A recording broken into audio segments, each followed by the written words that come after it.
Esta semana el terrorismo sufrió la derrota más grave que ha tenido en su historia. La ciudad de Alepo, secuestrada por terroristas y rebeldes, fue finalmente recuperada por el gobierno de Siria. Los terroristas perdieron, los rebeldes también. Una victoria que se ha convertido en un tsunami afuera de Siria. Rusia e Irán celebran, pero Estados Unidos está furioso. Occidente ha perdido el partido. Desde Washington lo reconocen. Derrotar al presidente Bashar al-Assad es lo que querían, pero esto fue un sueño que nunca pasó. Alepo, una ola de fuego que cuenta una historia de buenos y malos, donde ser bueno y malo depende si uno está en Occidente o en Oriente.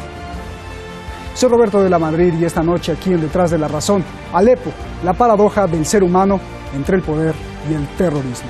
Comenzamos. Muchas gracias. Esta es una investigación de Keyvan Moseinin, investigador de esta noche, Sore Misapur, coordinadora internacional esta noche ahí en los controles, Ali Kamrani, jefe de este programa, también muchas gracias, y Control Room, gracias a ellos que se hace esta transmisión. Vámonos directo con nuestros invitados. Allá en Colombia está Carlos Santamaría, él es analista político, buenas noches aquí en Teherán, está en Bogotá, y Francisco Trejo, analista internacional y experto en comunicación y energía, él está en Madrid. Comienzo contigo, Francisco, buenas noches aquí en Teherán a los dos. La victoria de Alepo, Francisco, ¿es por el poder de Rusia o por el error de Estados Unidos? Adelante. La victoria en Alepo no es ni por el poder de Rusia ni porque haya fracasado Estados Unidos. En Alepo lo que hay es una realidad tan cruda como la misma que vive Siria desde hace 5 años, ¿no? Quien realmente pierde en Alepo es el pueblo sirio, ¿no? Y quien realmente gana es Bashar al-Assad y Rusia, junto con la coalición pro-rusa, ¿no? Pro-Siria. Vamos a recordar que en estos últimos años hemos tenido más de 400.000 fallecidos, 400.000 muertos, más de ellos 150.000 eran civiles, niños y mujeres, ¿vale? Y que han muerto por terribles bombardeos y grandes masacres del ejército del dictador Bashar al-Assad, ¿no? Quien ha pasado del asedio de una ciudad a realizar grandes matanzas. Bien, déjame ir con Carlos. Carlos, ¿estás de acuerdo con lo que dice Francisco Trejo, que esta victoria de Alepo es en realidad la pérdida para el pueblo? O sea, quien pierde es el pueblo, por favor. Obviamente que cuando no se tienen antecedentes, argumentos, tenemos que responder de acuerdo a lo que dicen cadenas occidentales que no aportan ninguna prueba. En este momento lo que se demuestra es que el pueblo sirio es el que está reconquistando su ciudad y se ve en la alegría del mismo pueblo. Lo que sabemos nosotros es que pese a que Estados Unidos había dicho que solamente había 200 terroristas, terminaron siendo cerca de 3.500. Es decir, en este momento lo que hay es una liberación de Alepo y obviamente quienes digan lo contrario tienen que demostrarlo. Hoy día lo que se ha visto es una manipulación de la información. Han aparecido videos de una niña de 7 años hablando en inglés correctamente y cuando se la ha intentado contactar ha desaparecido.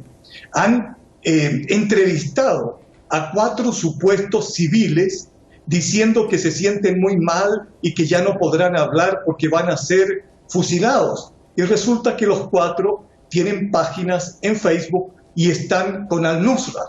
Es decir, lo que vemos nosotros no son antecedentes ni argumentos, solamente vemos palabras que no son demostradas. Bien. Vamos a ver nuestro palabras, reportaje de hechos. Vamos a ver nuestro reportaje de entrada y regresamos, por favor.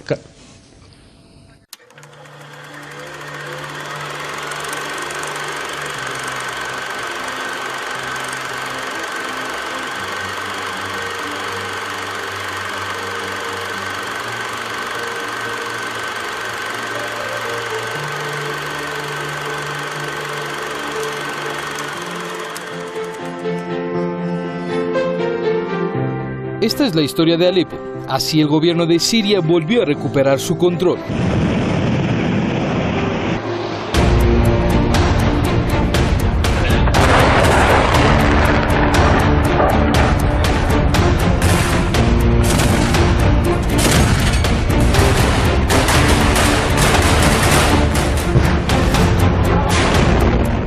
4 años de terror, miles de muertos. Los terroristas y rebeldes habían secuestrado la parte este de Alepo. Finalmente, los vencedores fueron el ejército de Siria, la Fuerza Aérea de Rusia y el apoyo de Hezbollah e Irán. Операция по выводу завершена. Se ha terminado la evacuación. Todos los civiles y militantes salieron de los distritos bloqueados. 15 columnas de militantes y sus familias salieron utilizando los corredores humanitarios creados especialmente con ese objetivo. Del otro lado del mundo, Estados Unidos llama mentirosos y culpa a Rusia, Siria e Irán de masacres en Alepo. To the Assad regime, Russia and Iran, 3 member states behind the conquest of and carnage in Aleppo, you bear responsibility for these atrocities by rejecting UN, ICRC evacuation efforts. Pero Rusia contesta y deja claras las cosas. Afirma que todo ocurrió por culpa de Estados Unidos, el padre de terroristas como Daesh. Мне не хотелось бы напоминать западной тройке, которая собрала сегодняшнее заседание и повела ее на повышенных тонах, о той роли, которую они сыграли, кстати, в возникновении ИГИЛ в результате американо-английского вторжения в Ирак и политики Соединенных Штатов в этой стране возник ИГИЛ.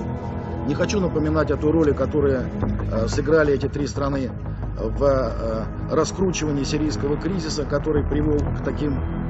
Al presidente Obama entonces no le queda más que aceptar que él, Occidente y Estados Unidos perdieron algo en su conciencia con lo que tiene que irse a la cama todas las noches.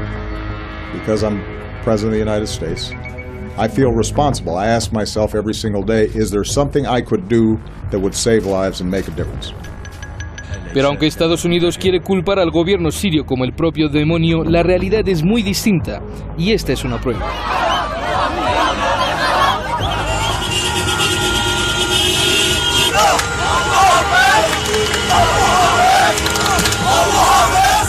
Que Dios bendiga al ejército sirio, así como bendice al doctor Bashar al-Assad. Mucha de la gente atrapada en la parte este de Alepo festeja que el gobierno haya retomado el control. Los drones de Rusia muestran el río de gente, caravanas huyendo hacia la parte controlada por el gobierno.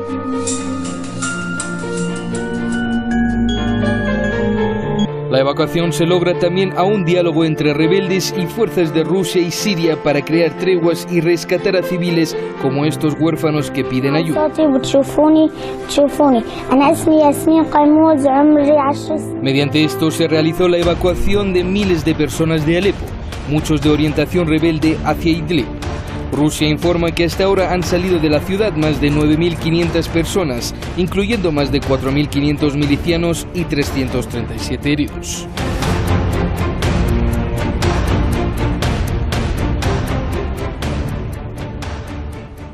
Francisco, tu réplica de lo que estaba diciendo Carlos, y además te pregunto, Rusia festeja, Siria festeja, Irán festeja, ¿por qué Estados Unidos está enojado? Adelante, Francisco. A ver, antes Carlos estaba hablando de que solamente que desde Occidente se habla de palabras. Yo creo que hay hechos, y lo relataba al inicio de mi intervención. Llevamos 5 años de grave guerra, de una cruenta guerra civil en Siria. En estos 5 años tenemos más de 470.000 muertos, 150.000 de ellos son civiles, mujeres y niños. Siria, junto con la misma coalición pro-siria, han bombardeado sin piedad, colegios y matanzas. Yo simplemente, Carlos, Roberto, me quedo con 2 imágenes de una niña en un colegio en la cual decía, o venía a decir, que estaba deseando que terminara la guerra, que para ella era un sueño, o la imagen de un niño sirio en la ciudad de Alepo, en un hospital, antes de morir, que decía, se lo contaré todo a Dios. Se lo contaré todo a Dios. Bueno, y al respecto de la pregunta que tú me hacías, que por qué festeja Siria, Rusia y declama a Estados Unidos, yo no sé realmente quién es el que festeja en Rusia, porque volviendo a las cifras anteriores, en Siria más del 50% de la población está desplazada, es decir, deben de quedar 3 o 4 y los que festejan son los adeptos al régimen de al-Assad. Bien, déjame ir con Carlos. Carlos, pues le tienes que contestar a Francisco lo que dice y además la misma pregunta, ¿por qué Rusia y Siria festejan, Irán festeja también y por qué Estados Unidos está enojadísimo? Por favor. Francisco, Un abrazo igual a Roberto, y obviamente que los datos que tú das son correctos. La pregunta es, ¿qué pasaba en Siria el 2011? Nada de eso existía. Y de repente aparecen grupos como Daesh y Al-Qaeda financiados, creados y utilizados para provocar terrorismo en el Medio Oriente, y se crea toda la guerra. Entonces uno tiene no te que equivoques, decir, no te equivoques, Carlos. Déjame terminar, yo respeto tu palabra. Entonces, cuando uno se pregunta sobre el origen, empiezan las respuestas y sobre el interés. Hoy día Siria festeja que los terroristas que aparecen en videos asesinando, ahorcando, quemando, degollando, y que son los que estaban en Alepo y hoy día han tenido que salir de Alepo, obviamente eso hace que el pueblo sirio festeje de que el terrorismo va siendo eliminado o por lo menos alejado de sus territorios. Cuando uno lo ve de esa manera, está contento. Si uno apoya al terrorismo en la práctica y apoya su acción, entonces tiene que estar muy descontento. A ver, Francisco, entonces tú estás descontento. ¿Qué pasa? No, yo no estoy hablando si estoy contento o estoy descontento, yo simplemente voy a los hechos. Yo simplemente hablo de que en Siria desde el año 2012 hay una guerra civil. Hay una guerra civil porque había una serie de movimientos en favor de la democracia y su presidente o su dictador, Bashar al-Assad, no era partidario de hacer una transición y tener una democracia. Como consecuencia de esta guerra civil y de la debilidad del régimen sirio, los terroristas del ISIS, procedentes de regiones de Irak, se sitúan en determinadas ciudades, sirias. Y es ahí, en esas ciudades sirias, donde la coalición internacional y no la coalición pro-siria, que es la que se ha encargado de masacrar y realizar grandes matanzas sobre el pueblo sirio, la coalición internacional lucha contra el ISIS. Lucha contra el ISIS, desalojándolos. A ver, Francisco, antes de pasar con Carlos, yo te pregunto por qué miles de personas, y esto es video, sí, ahí está el testimonio, lo pusimos y lo ponen muchas agencias de noticias y canales, incluso occidentales, por qué miles de personas atrapadas en el este están celebrando que haya ganado el gobierno. Tocan los claxons de los coches, celebran y gritan, y ahí tenemos las declaraciones, es un documento histórico sin duda. ¿Por qué celebran si en realidad dices que han sido masacrados por el gobierno? Vamos a ver, lo primero es que yo no sé dónde están tomadas esas imágenes, y lo segundo, que el pueblo sirio está hambriento y tiene que festejar cualquier tipo de cosa con tal de llevarse un trozo de pan a la boca. Eso para empezar. Pero yo creo que el pueblo sirio está triste porque jamás pensó que el hijo de aquel padre que hizo una Siria en la que se podía vivir, en la que se podía residir, se podía trabajar, los haya masacrado y los esté masacrando de la forma que lo está haciendo. Bien. Carlos, muchas réplicas que tienes que hacer con Francisco, por favor, el contraste. Bueno, en primer lugar, me parece que el pueblo sirio es un pueblo digno y no solamente lucha por un pedazo de pan, obviamente lucha por su familia, por la soberanía y también lucha contra un enemigo.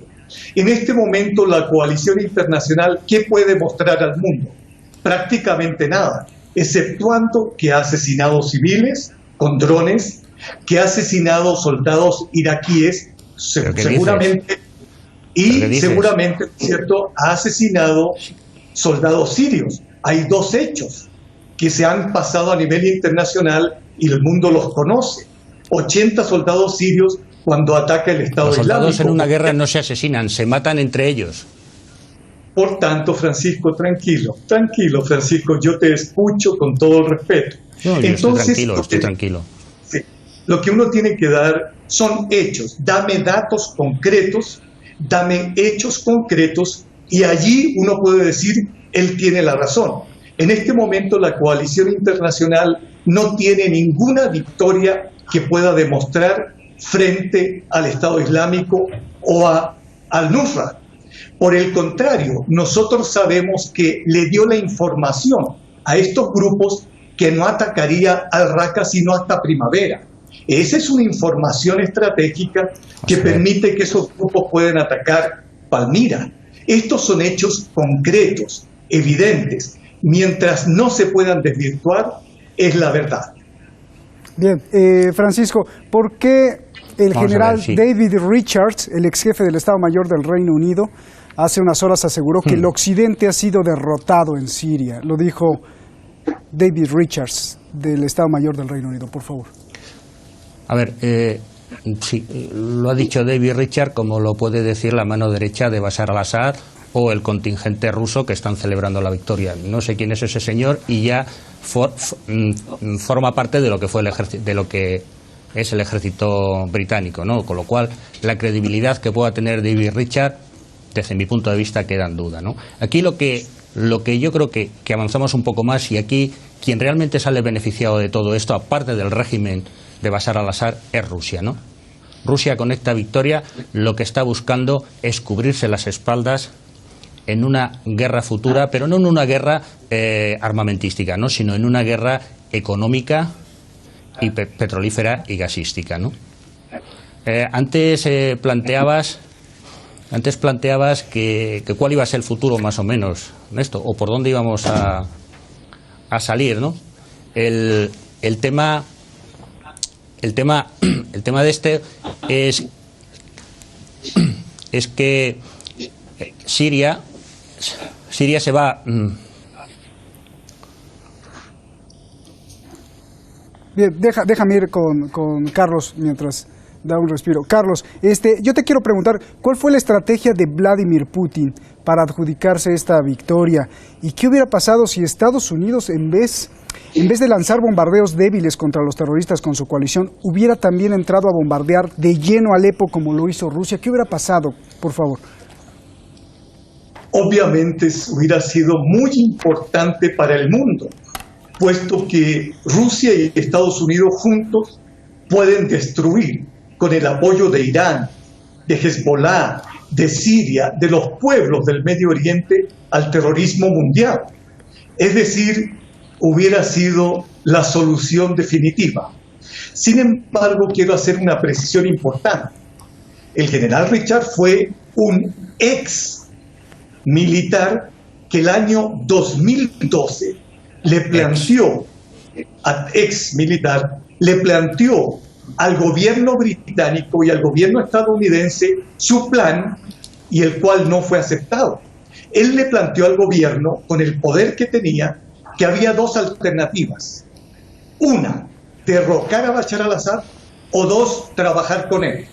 Y él dice, ninguna de las dos propuestas que yo hice fueron realmente realizadas como se pedía. Por eso él admite hoy día el fracaso. Y no solo dice eso, dice, nosotros no podemos apoyar a grupos terroristas porque a nosotros nos debilita como potencias. Es decir, es un general que tiene en este momento un peso político porque hizo una propuesta de guerra y de paz a la vez. Francisco, aparte de tu réplica, una pregunta muy esencial. ¿Cómo entender que los rebeldes que confiaban en Occidente, que fueron apoyados por Occidente, que fue reconocido por Washington su apoyo, terminen en reuniones con Rusia para promover la tregua, los altos fuegos y la evacuación? Esto es incomprensible, pero es la realidad. ¿Cómo lo comprendes tú, por favor? Vamos a ver, lo primero es que en Siria no hay rebeldes. Aquellos que se le denominan rebeldes es la oposición al régimen. La oposición. Y esa oposición es la que está apoyada por la coalición internacional. Sí, es la oposición al régimen sirio.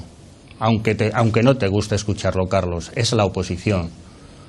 Y esta oposición a esta oposición la apoya la coalición internacional. Pero claro, una vez caído Alepo, lo siguiente que nos toca es la provincia de Taiz, la frontera turca, ¿no? Nos queda atacar una provincia siria con respecto a la frontera turca, que es por donde la coalición internacional trata de ayudar a la oposición siria, ¿no? Si Siria y Rusia terminan y cierran la entrada de la ayuda que la coalición internacional está haciendo a la oposición siria, Siria y Rusia, y en particular Rusia, tendrá todo el poder sobre Siria, ¿no? Y entonces realmente irán a lo que ellos persiguen. ¿Qué es lo que ellos persiguen? Apoderarse del Kurdistán, ¿no? Tomar el Kurdistán. ¿Y por qué quieren tomar el Kurdistán? ¿Qué encontramos en el Kurdistán? Porque al final el fondo de la cuestión está en el Kurdistán y lo que se mueve en el Kurdistán. En el Kurdistán hay petróleo, hay gas. Y por el Kurdistán y por Turquía pasan los oleoductos que van a abastecer de petróleo y de gas a Europa, porque a Europa no le interesaba tener los que vinieran por la parte de arriba procedente de Rusia, ya que Rusia en cualquier momento podría cerrarles el grifo. Ese es el verdadero problema y el quid de la cuestión. Ahora bien, si llegamos a este caso en el que la coalición pro-siria entra a tomar el Kurdistán, lo que actualmente es una guerra civil en Siria se convertirá en un conflicto internacional, porque recordemos que el Kurdistán está formado por 5 países, por Turquía, por Irán, por Irak, Siria y un poquito de Armenia. Y cuando hablamos de Turquía, ya estamos implicando a las fuerzas internacionales, a la coalición, porque Turquía, si no recuerdo mal, pertenece a la Alianza Atlántica. Bien, Carlos, regreso contigo porque ya nos tenemos que ir. ¿Cómo entender que los rebeldes que confiaban en Occidente terminan haciendo reuniones incluso secretas y luego ya no secretas con Rusia para terminar o para hacer treguas? Ese es uno. Y la réplica de Francisco, por favor, Carlos. Mira, es que es extraño que se hable de una guerra civil en Siria donde participan estadounidenses, británicos... Es la realidad, es la realidad. Etcétera. Entonces, la guerra civil equivale a un mismo pueblo enfrentado. Aquí se enfrentan a árabes, a pakistaníes... No mezcles cosas. Antes lo he explicado bastante bien, lo que era la guerra civil y la lucha contra el ISIS. Perdóname, Francisco, tranquilo, por favor, tranquilo. Entonces, hablar de una guerra civil entre sirios contra varias nacionalidades no es correcto. Lo segundo, lo que ha ocurrido es que la llamada... No te equivoques, ves lo que quieres. Tranquilo. Lo que ha ocurrido es que la llamada oposición siria se ha dado cuenta en este momento que no puede confiar en los que eran aliados, porque la historia ha demostrado que cuando no les sirven, entonces los dejan en la estacada. Parece ser que el gobierno les ha dado una posibilidad, les ha dado la amnistía y quiere transar a través de la diplomacia y no a través de las armas. Sí, la amnistía del cuchillo. Esa es la razón por la cual hoy día la llamada oposición pretende obviamente negociar y hablar, porque también hay sectores dentro de esa oposición que aman a su país y no desean que los terroristas sigan exterminando a su pueblo. Bien, gracias a los dos. Hay muchísimas cuestiones, pero se nos fue 30 minutos en televisión. Es muy poco para estos temas. Gracias, Francisco. Muchísimas gracias, Carlos. Muchísimas gracias, Francisco. Repito, es un ejercicio de 2 voces diferentes. La comida, el agua y las medicinas no son fichas de cambio, no son favores. Nadie los debe negar, nadie, incluso en las guerras más cruentas. Nadie puede negar estos satisfactores que son necesarios para la vida. Esto es parte de la ley universal, legislado incluso por el derecho internacional y por la propia ONU. El problema es que para los enfermos de poder, esto no existe. Al contrario, de eso se trata, de matarlos de hambre y más rápido con bombas. No importa si no piensa como yo, entonces merece morir. Así piensan ellos. Si no piensa como yo, merece morir. Ese es su pensamiento. Y mientras los políticos primitivos de la actualidad no abran su pensamiento a la pluralidad, entonces el terrorismo, la guerra y la violencia no dejarán de existir jamás. Y se lo digo, jamás. Buenas noches.